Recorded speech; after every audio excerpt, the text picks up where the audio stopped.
Agora, faltando 1 minuto para as 7 da manhã, vamos com as notícias do esporte. Carlos Ferreira chegando junto com a gente, falando rapidamente, Ferreira, sobre esse repá, até porque temos muito assunto para tratar desse repá. Bom dia. Bom dia, Márcio. Ferreira, bom dia a todo mundo. Temos aí uma situação seguinte, né? Todo jogo de futebol é televisionado, claro, a maioria, né? Todo mundo com os olhos atentos aos lances, aos principais lances, nossas equipes aqui nos jogos, atentos ali aos lances de gol.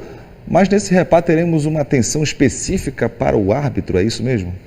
Pois é, Márcio. O Paysandu, talvez pelo trauma do ano passado, da forma como ele acabou eliminado da Série C, né, e teve impedido o seu acesso à Série B lá no jogo contra o Náutico, para esta partida contra o Remo, o Paysandu contratou uma empresa para fazer a filmagem de todos os movimentos da arbitragem no jogo, não só do árbitro central, né, mas do trio de arbitragem e até do quarto árbitro. Isso depois de ter tentado, sem êxito, a substituição do quarto árbitro Andrei Silva.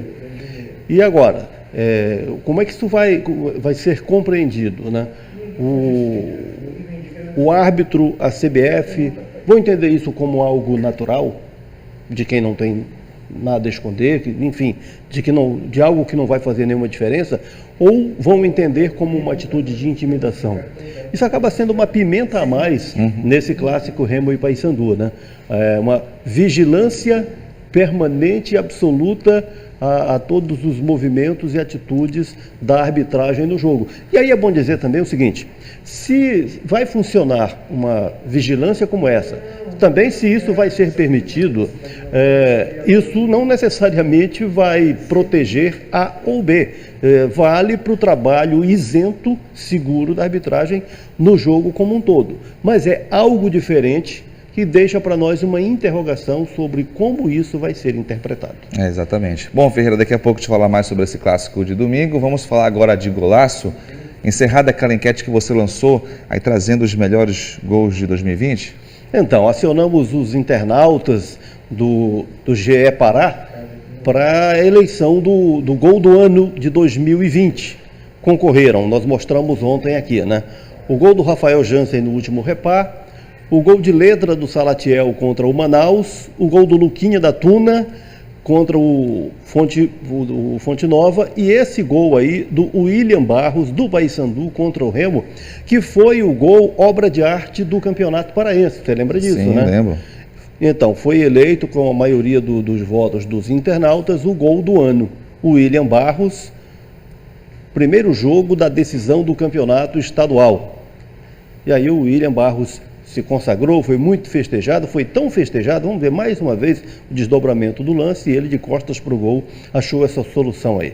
Então ele foi tão festejado que acabou ganhando homenagem do artista Márcio Caveira, aquele que fez todas aquelas ilustrações lá no estádio do Paysandu, de fotos históricas do Paysandu. Ele também fez uma reprodução do lance, do momento principal do lance, já vai aparecer aqui para nós. Olha só o trabalho do artista, os traços aí passo a passo, e com o William Barros acompanhando ali todos os momentos da construção, ou da transferência para a tela da imagem do momento principal da bicicleta, ou meia bicicleta, do William Barros, naquele golaço, eleito pelos internautas, então, o golaço de 2020. Olha, chegando ao final aí a produção do Márcio Caveira e o William, no momento da exibição.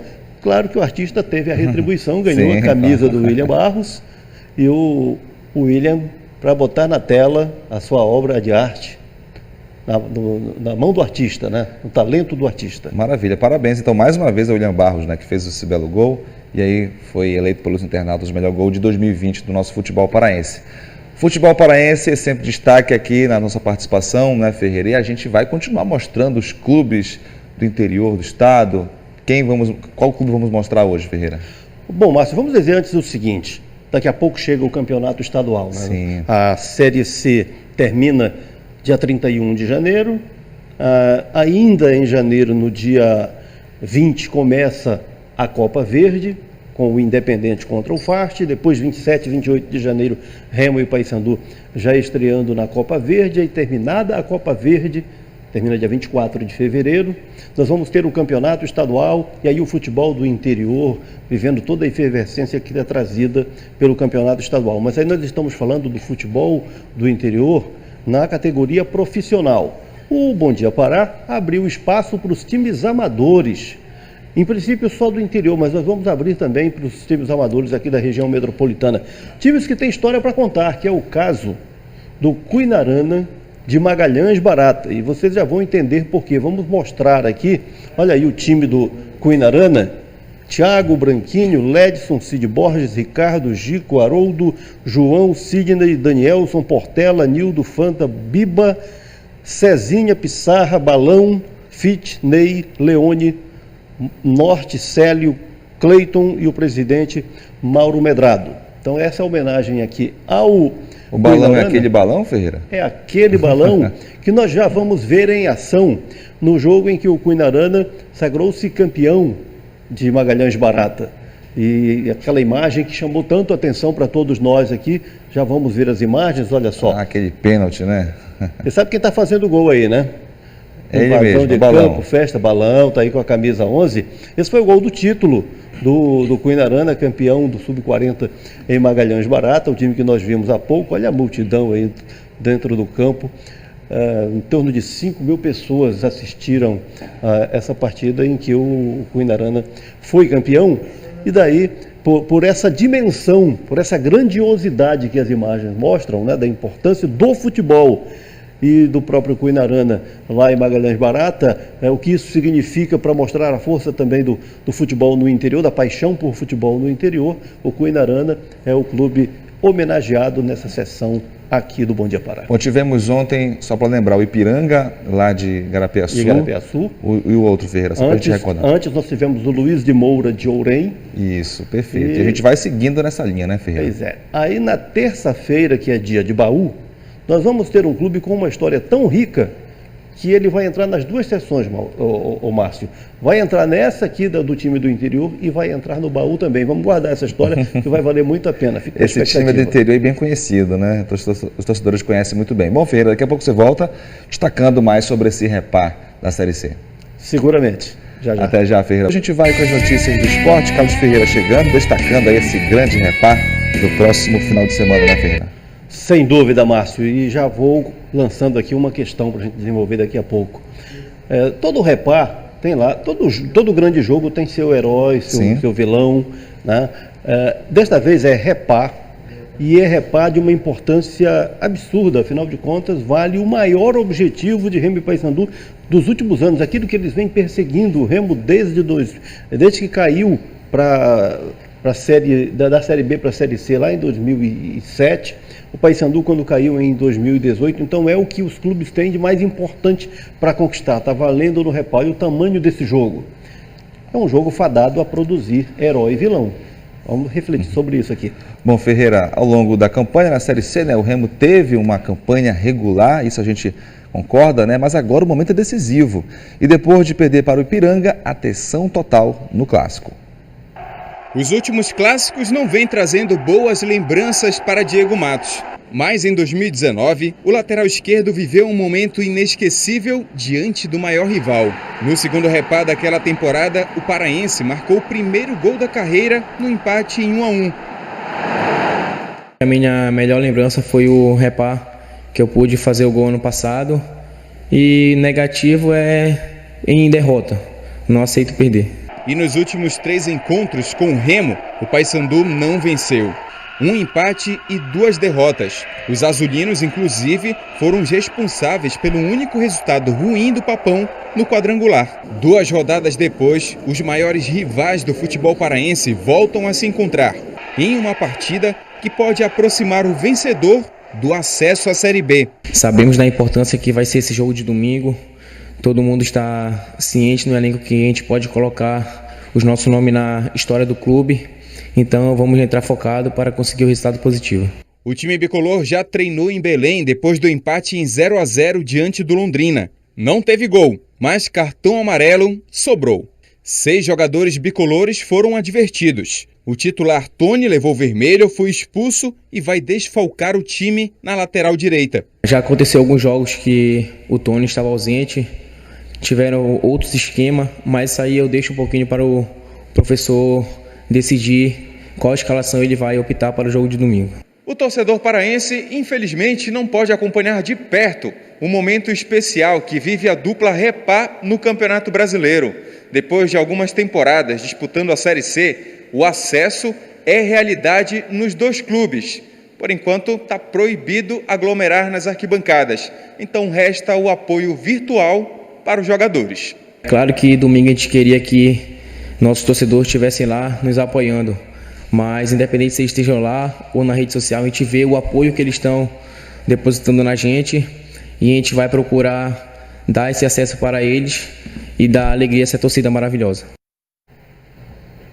Já atravessou, né, Márcio? Pois é. Já começou a rolar aqui uma invasão de campo. Pois é, a gente chamou a reportagem do Remo, mas você viu, claro, a do Paysandu. Então, Feira, vamos comentar logo do Paysandu, daqui a pouco a gente vem com o VT do Remo. Com esse personagem aí, que é o Diego Matos, que é um lateral esquerdo com um potencial ofensivo muito grande, não passa a mesma segurança na sua função defensiva. Você vê que ele entrou no jogo contra o Londrina para substituir o Bruno Colasso, mas o Brigatti criou uma sistemática de jogo com uma proteção para ele, o Wesley Matos sendo, digamos assim, um anjo da guarda do Diego Matos, fazendo uma dobradinha pelo lado esquerdo, Diego Matos e Wesley Matos, os irmãos Matos, né?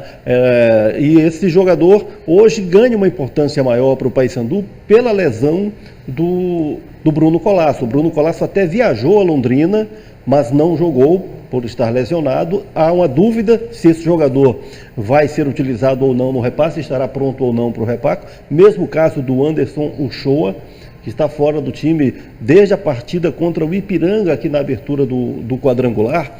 E nós vivemos essa fase de privacidade absoluta dos clubes, principalmente numa semana de jogo tão importante, em que esse tipo de informação não vaza, né? Se jogador A ou B, peça estratégica, vai ficar dentro ou fora para causar dúvida no adversário. Então não há hoje uma clareza se o Bruno Colasso volta ou não volta ao time, se o Paysandu vai ter o Anderson Uchoa ou se não vai. Mesmo que tenha o Bruno Colasso, o Paysandu não tendo o Tony e não tendo um outro lateral direito, de repente pode ser que mantenha o sistema de 3 zagueiros. Enfim, há todas essas interrogações no ar que fazem parte desse duelo Paulo Bonamigo e João Brigatti, certamente também pelo fato de o Paysandu ter utilizado 3 zagueiros e isso altera a dinâmica da equipe. Foi assim no contra o Londrina, pode ser assim no Repá. O Bonamigo, por sua vez, também já está criando lá alternativas de jogo para essa possível nova identidade tática da equipe do Paysandu. É bacana, porque isso tempera as expectativas para esse clássico. Agora sim, Ferreira, vamos à reportagem do Remo. Um momento muito bom que o clube vive, o elenco vive, é continuar dessa maneira, desse mesmo trabalho, para que possamos também escrever o nosso nome aqui na história do clube.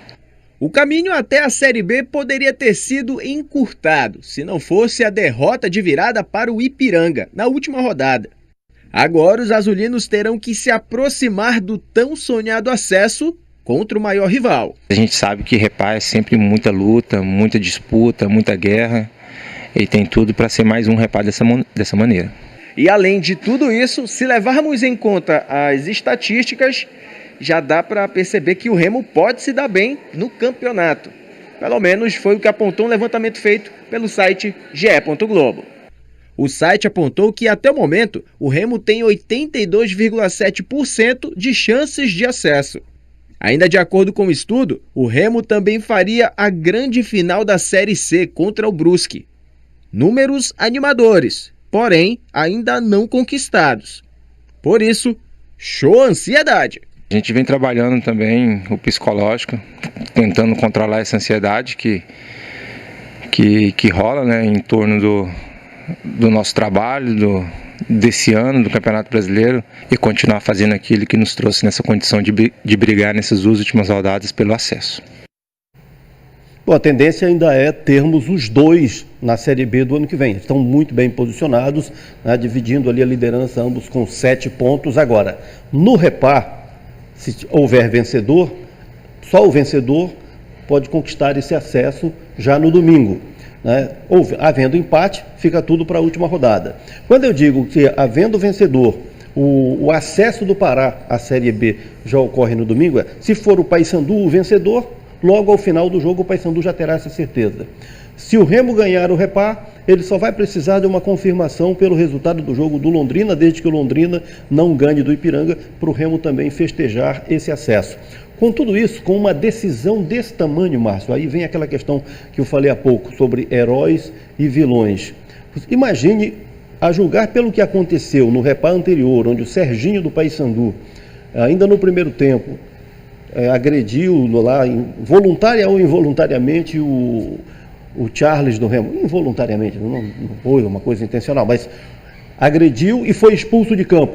E ali virou o grande vilão do Paysandu na derrota. Como que os jogadores vão para essa partida? A preocupação deles em não cometer nenhum vacilo para não assumir esse papel de vilão, justamente numa decisão de acesso. E imagine também o que é ser o herói nessa hora. É nome para a história, né? Com certeza, sem dúvida. Coloca o nome na história, vindo a ser responsável pela grande conquista. Foi diante desse jogo importantíssimo, o pessoal do ge.globo.pa lançou uma enquete. Vamos saber aqui, eles querem saber o seguinte: quem garante o acesso antecipado à Série B nessa rodada do Clássico? Remo, Paysandu ou nenhum dos dois? Então não deixe de participar, acesse lá ge.globo.pa e dê o seu palpite. Eu sei que vocês que comentam o Esporte Ferreira não gostam de perguntas assim, mas vou lhe perguntar, seu palpite, Ferreira, quem garante esse acesso antecipado? Havendo vencedor, um vencedor.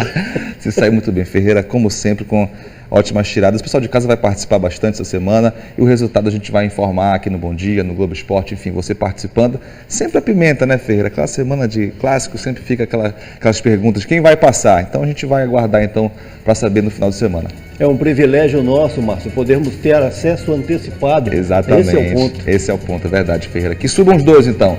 Ficamos por aqui, obrigado pela sua audiência, sua companhia. A gente volta amanhã. O Ferreira volta na semana que vem, mas amanhã tem participação junto com o Ivo, né, Ferreira? Com certeza. Já sabe, então. Nosso encontro amanhã, 6 horas. Tchau, tchau. Até amanhã.